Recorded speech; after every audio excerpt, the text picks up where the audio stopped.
फजर शेर के साथ अपने घर वापस आती है। उसके बाबा जो यही समझते रहे थे कि फजर शेर को गायब कर चुकी है और वो अब इनका सहारा बनी है, यानी वो तो कह रहे थे कि मेरी बेटी ने बेटा बनकर दिखाया है और हम सब लोगों का सर फखर से बुलंद कर दिया है। हम जमीन तो हार गए थे, लेकिन हमारी बेटी ने जो कुछ किया है उसकी वजह से हमारा सर ऊंचा हो चुका है।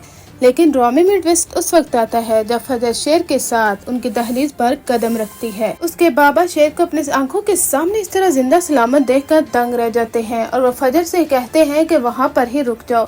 फजर कहती है, बाबा मेरी एक बार बात सुन लीजिए, मैं आपको सब कुछ बता देना चाहती हूँ। लेकिन उसके बाबा कहते हैं कि मैं कहता रहा कि मेरी बेटी ने बेटा बनकर दिखाया है, लेकिन तुमने उल्टा हमें ही धोखा दिया है। हमने समझा कि हम बदर के सामने सर फहर से उठाने के काबिल हो चुके हैं, लेकिन नहीं फजर, तुमने हमेशा से ही हमें जलील किया है।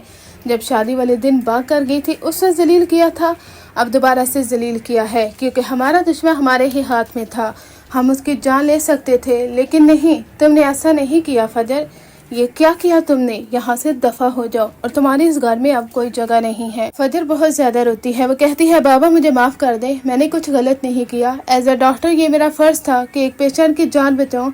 हाँ बाबा, आप दिल से नहीं चाहते थे कि आप शेर को मरवा दें। बदर चचा ही जिन्होंने इतने करोड़ों रुपया दिया था डॉक्टरों को, वो गलत इंजेक्शन लगाते रहे, शेर को पागल कर देना चाहते थे बाबा। लेकिन उसका बाप कहता है कि मैं दिल से चाहता था कि आज शेर जिंदा सलामत ना खड़ा हो और वो मर चुका हो। यह सुनकर शेर भी काफी हैरान होता है। वो कहता है कि फजर ने इस हद तक उसका साथ दिया कि उसका बाप भी चाहता था कि वो मुझे मार डाले। शेर के नजदीक फजर की इज्जत और ज्यादा बढ़ जाती है। वो सोचता है कि इस लड़की ने अपनी जान की परवाह नहीं की और मेरी जान को बचाती रही। अब उसके बाबा दरवाजा बंद कर देते हैं। उसकी वालदा काफी ज्यादा रोती है। वो कहती है, क्या हो गया है आपको? वो आपकी सगी बेटी है। लोग तो सौतेली बेटियों के साथ ऐसा नहीं करते, लेकिन आप उसे माफ करने को तैयार नहीं है। जरताज बेगम की बातों ने आपके जहन में इस हद तक जहर घोल दिया है कि आप अपनी बेटी को माफ नहीं कर पा रहे। आखिर आपकी बेटी ने क्या गलत किया है? एक पेशेंट की जान बचाई है। बरसों पुरानी दुश्मनी के नतीजे में हम ये क्यों भूल जाते हैं कि अपनी औलादों के हाथों किसी का कत्ल करवा कर उसे सारी जिंदगी के लिए रिग्रेट में रखना चाहते थे आप? क्या आप ये चाहते हैं कि आपकी बेटी सारी जिंदगी इस पछतावे में रहती कि उसने शेर की जान ले ली है?